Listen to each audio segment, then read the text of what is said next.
Now then, you beautiful people, hope you're all doing okay. Thank you and welcome back to the channel. I'm just at my daughter's football training, so I'm going to do a little intro for this week's upload. Hopefully it should be up with you shortly. I've got a couple of little jobbing about jobs, straight radiator swap and a leaking basin. So stay tuned. If you haven't already, make sure you are subscribed and hit that like button. It does help a lot and helps towards the algorithm. We are on our road to 15k. If I can hit 15k by the end of the year, I'll be one happy bunny. So make sure you're hitting that subscribe button.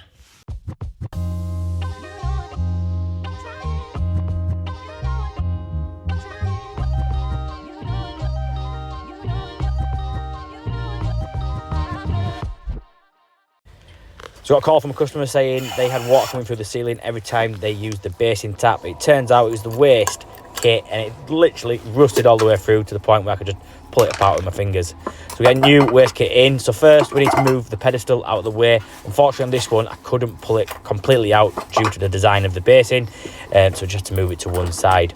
So using a pair of pliers, we tried to take the trap off at the top, but it was well and truly rusted in, so we just had to remove the whole trap, which was very awkward because of this pedestal that we just couldn't get out of the way.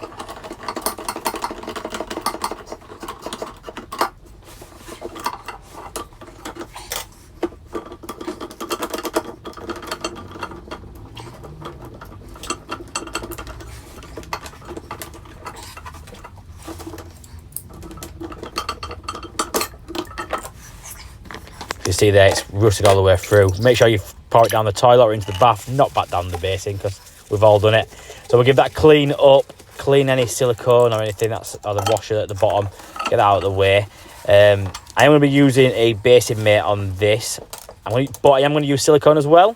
So I don't like the foam washers. I don't feel like you get a good seating at the top when you, so I prefer to remove the foam washer, fill that bit with silicone, like so.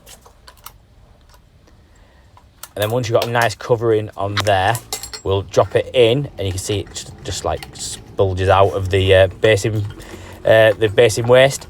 And then we can push our basin mate underneath. It's a nice big thick dome washer, and get that up there. It's a lot easier than trying to get silicone or your plumber's mate up there. And touch wood, to this day, I've never had a basin mate fail.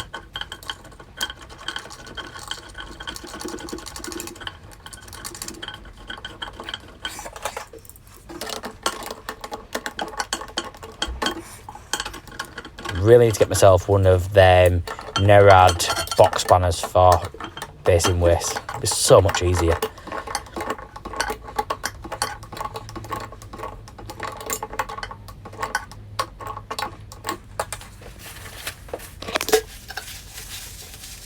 We'll clean up any of the silicone that's come out of the top, and we'll replace the washer on the trap because that's seen better days.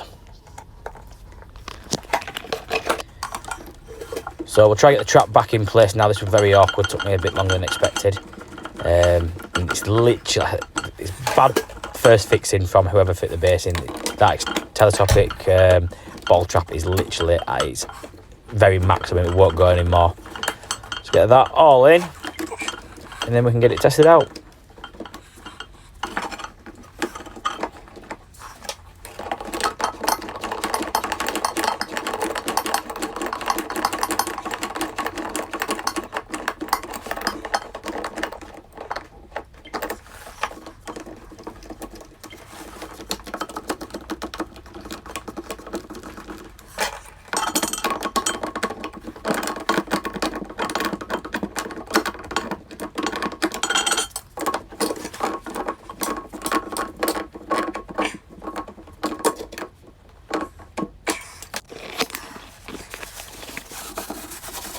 So before we test it, we just dry it all out, run it through, it's okay, but always on all sinks and basins, make sure you fill it right up, because you do get sometimes where it will only leak when it is a full and quite a substantial amount of water flushing through the waste and the trap.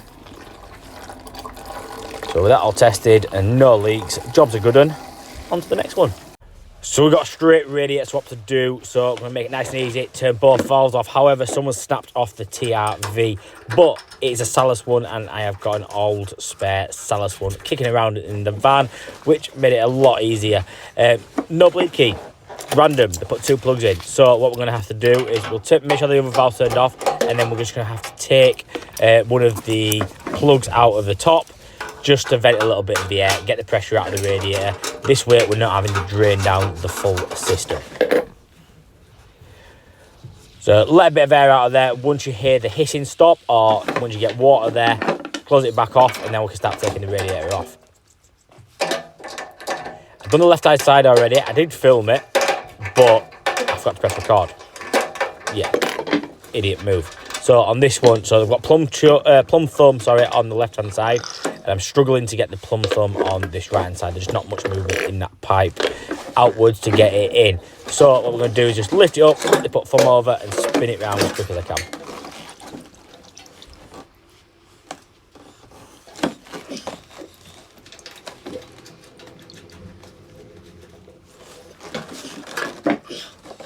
So with both plum thumbs on there now, we can now lift it outside, get it out of the way, get back upstairs, get the brackets off, and get the new radiator fit. If you look at it, the brackets might be the same. I thought they were on here, but they're just slightly different. So we're going to have to take them off, unfortunately. You never know. One day I might swap a radiator and it might be exact same brackets and make it nice and easy for me. But still waiting for that day. So marking out a radiator. First job, get your centre of your radiator. So what I do is measure between the pipes and get your centre marked. Then get the centre of your bracket. On this one, it's 60 centimetres. So 30 centimetres either side. And then we need to work out the height for the brackets. So put your bracket on the back of the radiator, measure from the floor to the top of the bracket, which is 47.5. Mark it on a bit of paper if you need to. And then because we're working to existing pipe work, we need to get it exactly right. So from the floor to the centre of the inlet is 2.5 centimetres. Minus that leaves us 45 centimetres. Now all we need to do is measure from the floor to the centre of our valve, which is 12.5. Add that together, that is 57.5 from the floor to the top of our bracket. Very simple calculation to make. I wish someone told me that sooner. So let's get this all fit.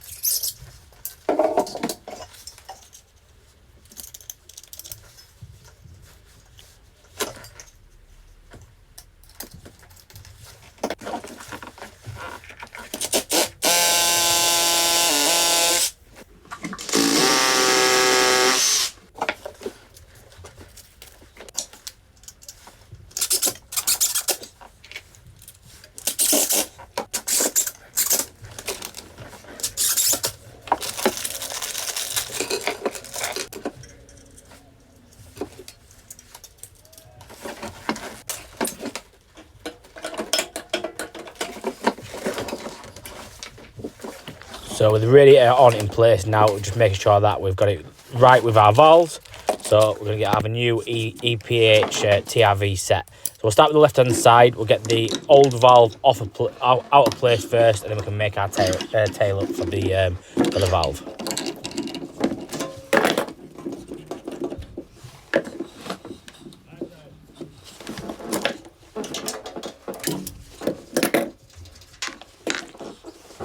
So I'm making it up, as always, with the Loctite 55.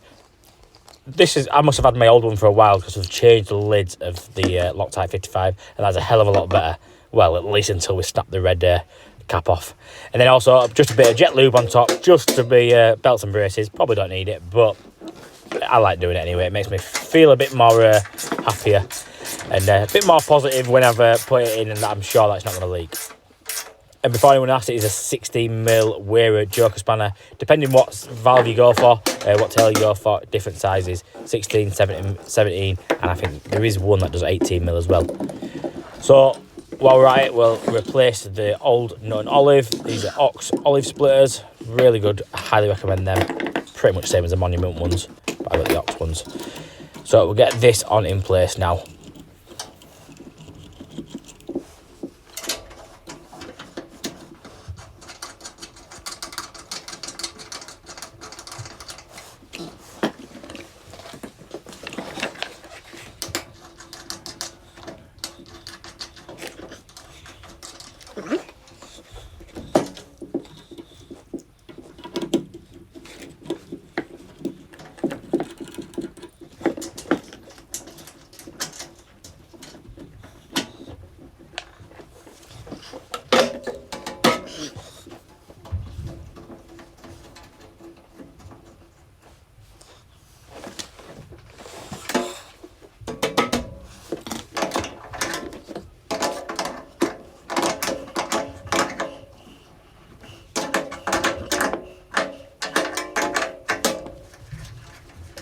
As always, when connecting a olive onto copper pipework, we will put some jet lube on there as well, just to be sure. Again, belts and braces, probably don't need it, but it makes me feel a bit more happier when I go home and sleep at night.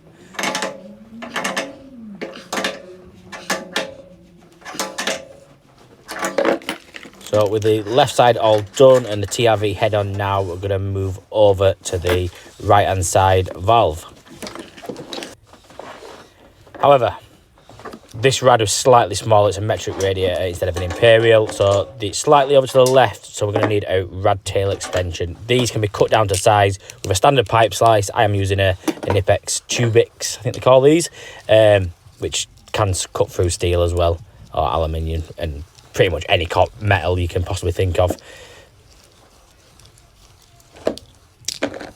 So with that cut longer now, we'll get the old one, well, not the old one, the smaller one out, the new one in, just make sure it's the right length, which it is, and we'll get that made up the exact same way with some Loctite 55 and also the jet lube.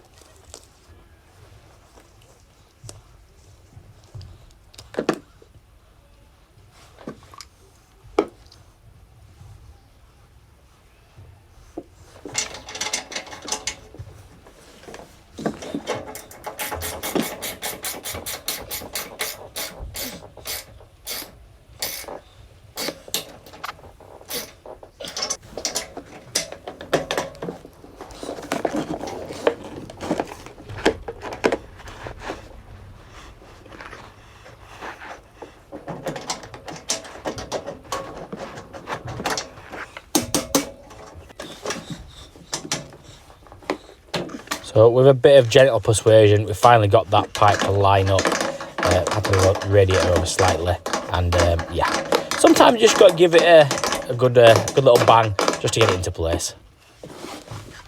Again, tying it up, making sure we put a bit of jet lube paste on the copper olive.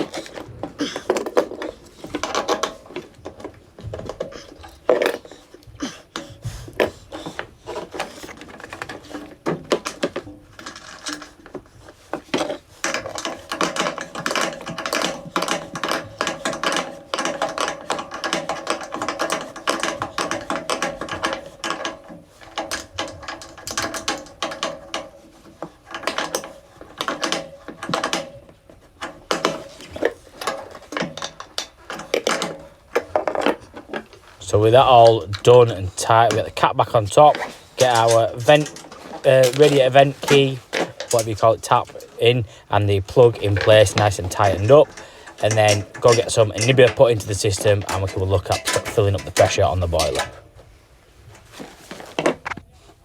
So with that all fit, the boiler is in loft.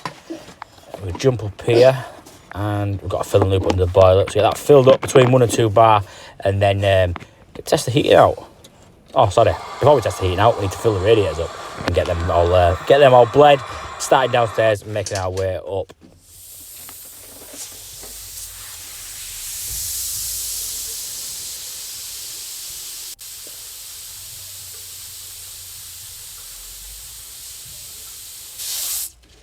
And then once you're all filled up and you're happy there's no leaks, you can turn the heating on. Just bang it right up.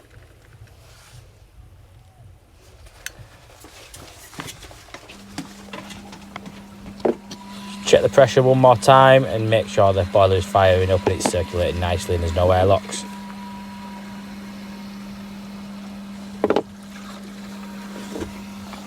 So we'll get the rubbish out of the way, tidy up our mess and test out the heating. And you can see we're on this Micro Eco thermal imaging camera. You can see it's getting nice and warm. No leaks, happy days, another happy customer.